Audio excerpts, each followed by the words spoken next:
ओम नमः शिवाय। प्रणव पद्वती संन्यास आचार। हे देवी, प्रणवात्मक मंत्र सब मंत्रों का बीज है और वही बीज वृक्ष के समान सूक्ष्म से भी सूक्ष्म बहुत स्थूल वेद का आदि सार और मेरा स्वरूप है। वही तीनों गुणों से परे सर्वज्ञ और सबका करता है। प्रणव अर्थात ओम, ये एक अक्षर का मंत्र ऐसा है कि जिसमें सर्वगत शिवजी विद्यमान हैं और संसार की ये समस्त वस्तुएं गुणमयी हैं। इस प्रकार सब कुछ प्रणव का अर्थ ही है। ओंकार स्वरूप जगत से शिवजी ही सर्वप्रथम जगत के निर्माण करता है। शिव ही प्राण रूप और प्रणव ही शिव रूप है। यही शिव मंत्रों का शिरोमणि है और ये ओंकार ही मैं काशी में प्राण त्यागने वालों को देता हूँ। हे देवी, इस प्रणव मंत्र के ज्ञान से परम सिद्धि प्राप्त होती है।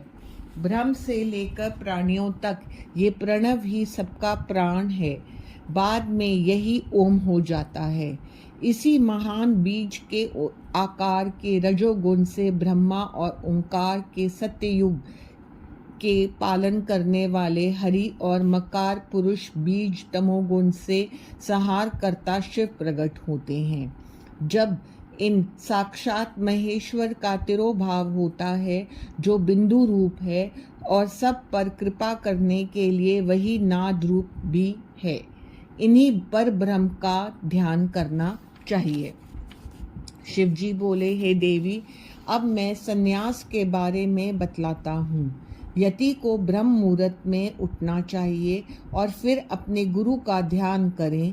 गुरु की आज्ञा लेकर प्राणायाम करना चाहिए और फिर मूल से लेकर 6 चक्रों का ध्यान करें जिसमें बिजली के समान तेज समाया हुआ है। फिर निर्गुण ब्रह्म और अनाम्य रुद्र का ध्यान करें। फिर उठकर टहलने के लिए जाएं और नियमित कर्मों को कर स्नान आदि करके पंचाक्षर मंत्र का जप करते हुए प्राणायाम करें। 3 बार अर्घ देवें। फिर 108 मंत्र जप करके पूजा करने के लिए जाएं। तत्पश्चात वहां आसन पर बैठकर विधि पूर्वक पूजा करें। फिर पृथ्वी को गोबर से लीप कर एक चौकोर मंडप बनाएं। उसमें लाल पीले रंग भरें। फिर प्रणव मंत्र लिखें। उसके कोनों को श्वेत और लाल धातु से रंगें और उसके 4 द्वार बनाएं। इस प्रकार पृथ्वी में गुरु और आचार्य के बताए अनुसार समस्त दिशाओं के मंडल को चित्रित करके सूर्य नारायण की पूजा करें। फिर शक्ति कमल की रचना करें और मंत्र में नमः लगाकर शक्ति कमलाय नमः इत्यादि का उच्चारण करें और गुरु को प्रणाम करें।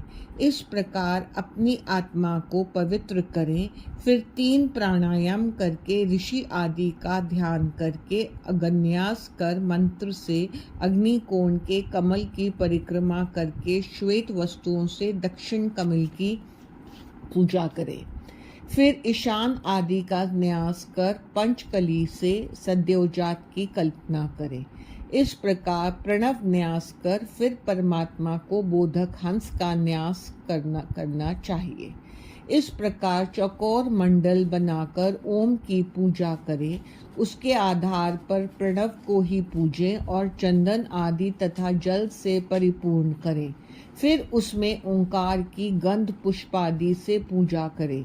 फिर गुरु मूर्ति की कल्पना कर उन्हें नमस्कार करें। फिर गणात्वा इत्यादि मंत्रों से मूर्ति स्थापित कर देवता का आवाहन करें। फिर एकाग्र मन से ध्यान करें।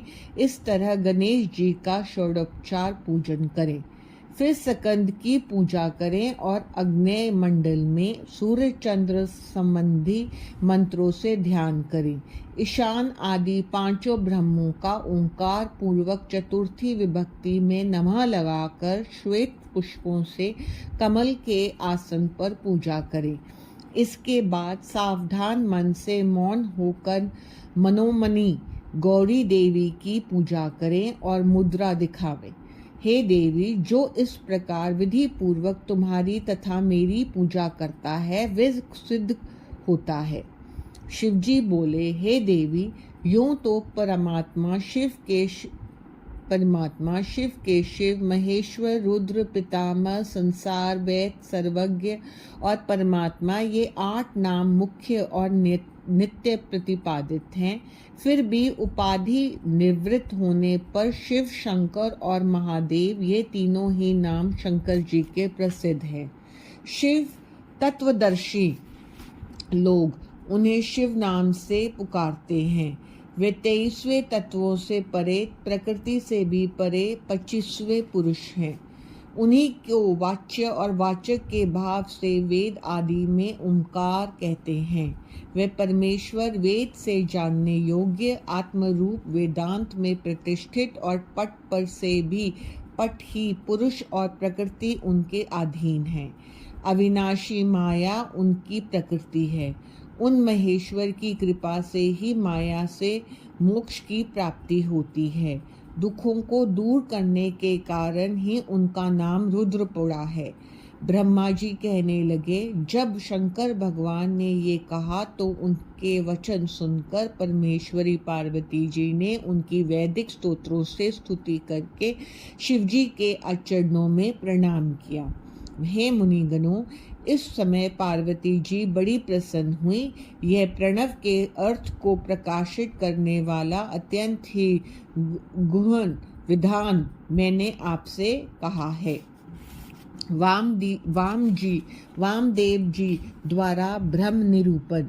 व्यास जी बोले, काशी से सूत जी के चले जाने पर मुनि लोग सोचने लगे कि हम एक प्रश्न और पूछना चाहते थे, उसका ध्यान ही नहीं रहा। अब न जाने उन महाभाग का दर्शन कब होगा। इस प्रकार विचार करते हुए वह 1 संवत्सर व्यतीत हो गया। तब पुनः काशीपुरी में श्री सूत जी महाराज का आगमन हुआ तो ऋषियों ने उनका बड़ा स्वागत किया। सूत जी ने कहा, हे ऋषियों, मैं आपके पास से चलकर तीर्थाटन करते करते दक्षिण में समुद्र तट पर पहुंच गया। वहां मैंने कुमारी शिवा देवी का पूजन किया। कालहस्ती पर जाकर सुवर्ण मुखरा में स्नान किया। ऋषियों को तृप्त करते हुए शंकर जी का स्मरण कर चंद्रमा की कांति वाले उन कालहस्ती को तृप्त किया। उन 5 मुख वाले भगवान का एक ही बार दर्शन करने से सभी पाप नष्ट हो जाते हैं। मैं नित्य उन्हें नमस्कार, प्रणाम, प्रदक्षिणा आदि करता था। मैं वहाँ 4 महीने तक रहा। तब मुझे प्रसून कालिका महादेवी का ज्ञान रूप प्रसाद मिला। फिर उन देव अधिदेव को बारंबार नमस्कार करके 40 दिन मैं यहाँ तुम्हारे पास आ गया हूँ। हे मुनियों, मुझे अब कृपा करके ये बताइए कि मैं क्या कथा कहूँ। श्री सूत जी की इस प्रकार बातें सुनकर ऋषि कहने लगे, हे महाभाग सूत जी, अब आप कृपा करके हमें वामदेव जी के मत को कहिए।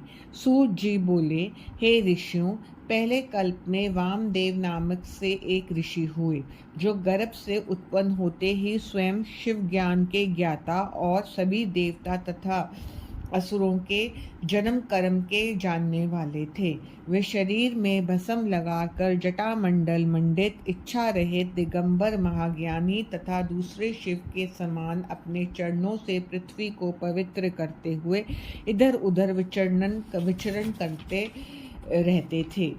वे मेरु पर्वत के सकंद कुमार शिखर पर पहुँचे और सकंद नामक सुंदर सरोवर में स्नान करके सकंद कुमार का दर्शन किया। कुमार मयूर पर विराजमान थे। उनकी अनेक मुद्राएं थीं। अगल बगल रत्नभूत 2 शक्तियां उनकी उपासना कर रही थीं। मुनीश्वर ने परम भक्ति से उनका पूजन किया, उनकी स्तुति की। हे मुनि, मैं तुम्हारी पूजा से प्रकट हूँ, ऐसा सकंद जी ने उनकी भक्ति से प्रसन्न होकर कहा। हे ब्राह्मण, आपकी जो इच्छा हो वह कहिए। तब वामदेव जी मुनि प्रसन्न होकर बोले, हे भगवान, आप चराचर जगत के शक्तिधर तथा स्वामी हैं। हे प्रभो, प्रणव ही साक्षात परमेश्वर वाचक या वही देव पशुपति वाचक है, जो कि पशुओं का पाप मोचक है। यदि शिवजी को प्रणव के द्वारा बुलाया जाए तो वह क्षण मात्र में ही पापों को दूर कर देते हैं।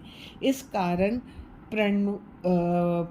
प्रणयोपासना ही तो पाप मोचक हुई और प्रणव ही की वाचकता सिद्ध हुई। ओंकार ही तो सर्वरूप है, वह तथा श्रुति रूप है। हे देव के पति, हे सेनापति, आप प्राणियों के प्रति तथा परिपूर्ण हैं, अतः आपको नमस्कार है। हमारे विचार से जगत की स्थिति में शिव के सिवाय दूसरा और कोई नहीं है। सर्वकामी महेश्वर ही सब रूप वाले हैं। समष्टि और व्यष्टि के भाव से ये सब कुछ प्रणवार्थ ही है।